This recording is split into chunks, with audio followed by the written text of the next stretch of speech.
I'm just sitting up there.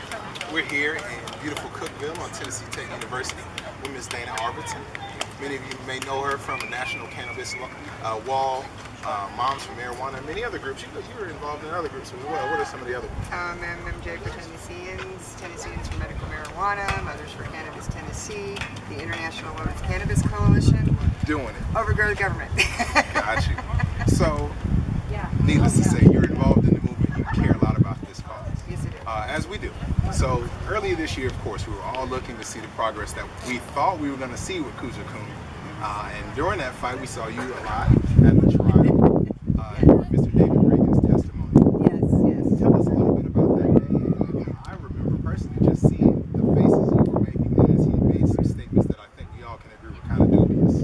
Very dubious, and actually dishonest. I mean, the facts are out there. All you have to do is do the research. We thought we were doing very well with the legislation. We had a lot of support, a lot of co-sponsors. Unfortunately, we did not get the Republican we were looking for, but we had so many co-sponsors sign on that we really thought we had a good shot this year, and we made it through House last night in the Senate. Credit to Sherry Jones, Darren Jarnigan, all those representatives who helped out with that cause. We still appreciate that so much.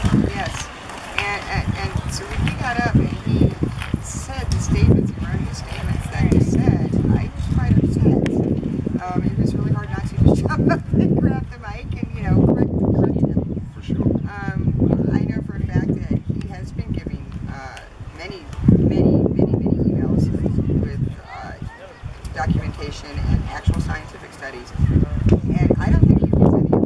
And being that he's a legislator, he works for us. So you think he was pulling a Bill Haslam? He literally just, I didn't read that, so I don't, therefore I don't know. Right, exactly. Take the easy way out. And what are you going to say to me if I say that to you? Right. But we as voters that vote these people in, they work for us, and I think at this point they need to be reminded that they work for us. Especially somebody that's just somebody that's in that position.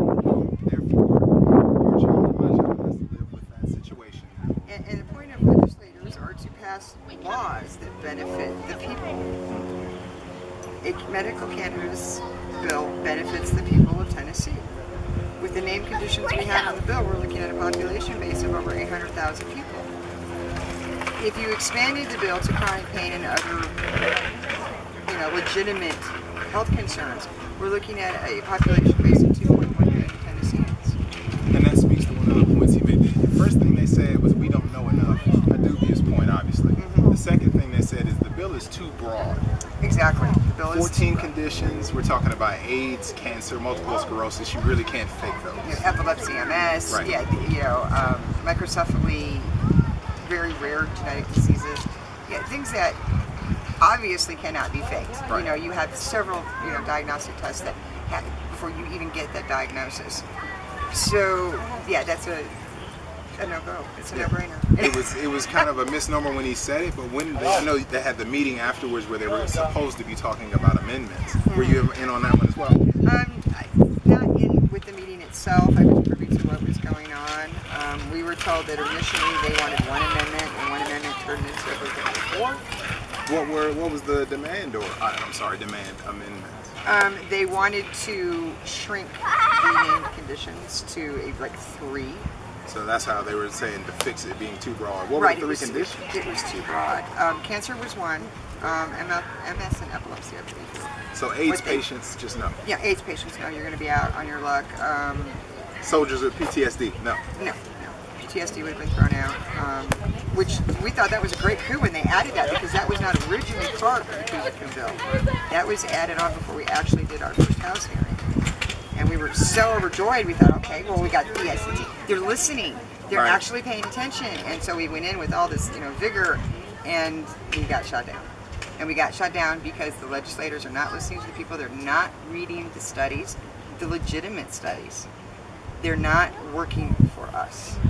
And that's a point I think we've got to drive home in 2014. Of course, November's coming up. In your area, who are the representatives that you've been able to talk to or hear something positive from? None. None? Not in my area, no. Wow. Not here, no. Not in Jackson County. And not in Putnam County. Gotcha. And it was funny because most of the legislators sent out the same email. You know, there's not enough information at this time. You know, we cannot support it at this time. And that's pretty much what you get from the legislators here. So when somebody mentions GW Pharmaceuticals in the UK, for example, what's the response? You know, that just doesn't exist. I'm blind to that, or what's going on? I know nothing about them. I've never heard of them. Wow. And it's the UK. It's not the United States. So when Colorado and Washington are mentioned, and the revenue, patients' health, and the world-changing thing that Colorado and Washington have done is mentioned, what's the response? The response is, well, that's for them. That's not for us. They're going to have these problems. We're going to have kids out, you know, getting stoned and having accidents. And all the statistics that they quote, I can give them 5 studies to shoot them down, every single one.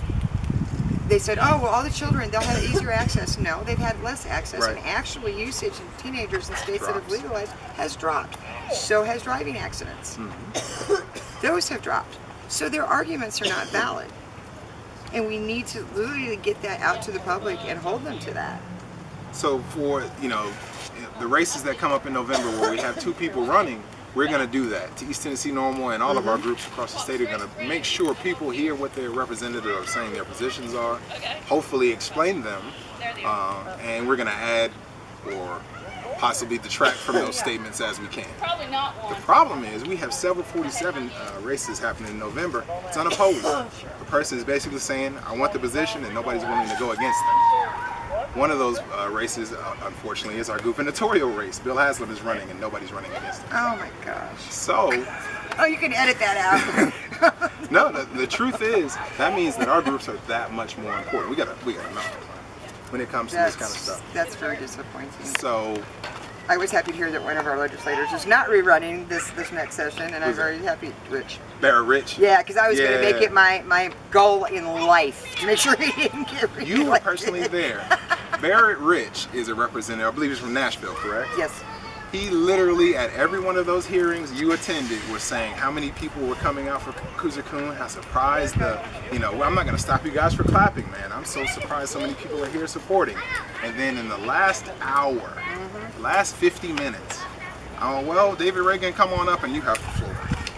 What was even more disappointing and heartbreaking for a lot of us there is we had 8 co-sponsors to the bill. Carson, get your bike. Final vote. Jernigan and Sherry Get your Johnson. bike. Don't let him take off with your Our bike. co-sponsors bailed on us at the 11th hour. And that was crushing. I have Tony Woodall, you saw her. She was there with me. Wally, her son, is in the attorney. Yeah. She was just crushed. What are, people with that situation where literally this is their lives? What are they saying about prospects of staying in Tennessee? Are they talking about moving? Yes, she is. And actually, I know dozens of families that are talking about moving. The sad thing about that is, for the majority of people, they don't have the resources to do that. That is not an option. They are stuck. For the people that do have that option, the price is so high. They have to walk away from their entire support system, their family, their friends, their clergy, everybody they've known, their businesses, at the time when they need that support the most. And it is cruel that we have forced these people to make these decisions and put them in a position. So that's why we're actually doing our Indiegogo campaign. We're trying to help patients in Tennessee, but there are wonderful other campaigns going on under Green Railroad and others that are helping people in Tennessee get out of prohibition states and get to care. Because, for you and I, this is something that I guess you could say we have time. I want this to happen right now. But for somebody like Tony that you just mentioned, she needs this right now. Yeah, her son needs it right now. I have a dear friend, Wendy, that's dying of cancer, and at this point, there's no cure for her. But her quality of life could be greatly improved through the use of cannabis and through cannabis oils and cannabis therapies. And that should be an option to her in her last days on this earth. She should not have to suffer needlessly. And it's crazy because we have several veterans that come to our meetings and tell us about their experiences with PTSD. And it literally comes down to being 500 miles in this direction versus 500 miles in that direction. Yeah. Whether or not your local VA is going to give you access to this for your PTSD. And that, in my opinion of that, they are vets. They have done something I would not be willing to do. They have gone overseas. They have been, shot at, blown up, whatever. They're separated from their families and you're going to refuse them cannabis therapy when they come home? And I'm talking. That is, we should be ashamed. The thing that's maddening to me is they don't have any extra or different representation. It comes down to whatever area you live in, your local rep is who speaks for you, despite going to Basra and fighting for the country. Exactly. For however long you did that. Exactly. And my father-in-law was a vet, and he's why I do what I do today. I took care of him for 4 years. He had colon cancer. He was diabetic, insulin dependent, insulin resistant. And when his sugar, he would never speak about now until the sugar crash. And then he would throw me on the bed, jump on top of me, and say, "Frank, incoming!" And I used to have to call 911 because I couldn't get him off of me. I mean, he weighed like 300 pounds. He's a big man. So he's like my size. And you know, the man had 3 Purple Hearts. He did 2 tours in Nam. He was a drill sergeant for the Marines. And like I said, I took care of him. It took 4 years to die. It was a very long, sad, horrible, painful process. And I move up here, and I start researching cannabis. And I come across this article.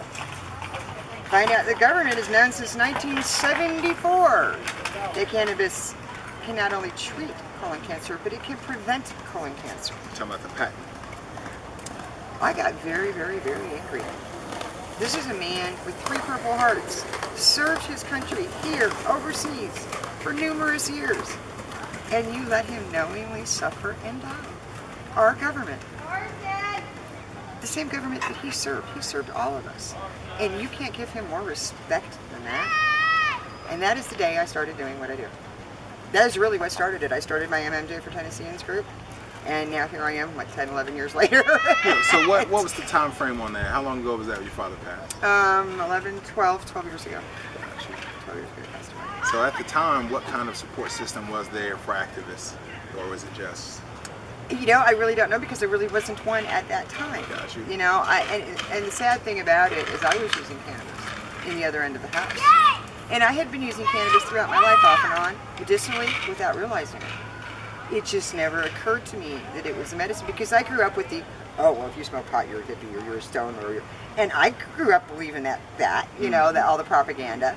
And so when I did start using it, and I was using it medicinally, it really didn't click. And I'm using it the other end. It never occurred to me that I could give him that and it would help him. Do you know how that made me feel? It breaks my heart to this day to know that I could have helped him and didn't know. But my government did, and they let him die. And funny, about 2 months before he passed away, we went down to the VA. We had a big check. What's the big check for? Agent Orange exposure. I'm like, okay, so where have you been for the past 30 years? Why, he's been sick. So what was it that they said let him know in that last 2 months? What all of a sudden went off to let him know? I don't know. Just all of a sudden he got a settlement from the U.S. government for Agent Orange exposure. And I've heard that that's happened to a lot of vets. So somebody's court case somewhere got settled is what happened? Probably, because we were not expecting it. We knew nothing about it. But I'm thinking, okay, great. So now they knew all this time that he was exposed to Agent Orange, which causes cancer. I'm sorry, our government is culpable in his death, and I will always feel that way. There is nothing they can say to me to make me believe otherwise. And we're still culpable in people's deaths. They gave you the check, they acknowledged it. Mm-hmm. But by not passing cannabis legislations when we know it saves lives, we know it increases the quality of life for seriously ill patients, is cruel. And it should be our decision as Tennesseans, because the budget that money would come from or not come from is our tax dollars. Exactly. It's us paying that money or not paying that money. Exactly. And if you look at any of the polls, I mean, we're at an average of about, what, 76% across the board? For straight legalization in this state, not even medical. We're talking about legalization across the board. I think it was, so 75% was for medical, then it was like 60% for full legal, but decrim was something like 72%. Yeah, it was higher, right. I have it a little bit off, but yeah, I was astounded by those numbers. But see, that's people who are willing to say so. And we would have more people say so if this were not a policing for profit state. The biggest problem we have is fear. And it's a valid fear. You know, when a policeman can come in and take your car and take your house and take everything you've worked for because they get joints. I smell some weed. So your whole life is mine. Why wouldn't you be afraid? It's true. And as long as people have that fear, that is one of our biggest hurdles as far as getting more support and getting more awareness spread across the country, and especially within Tennessee.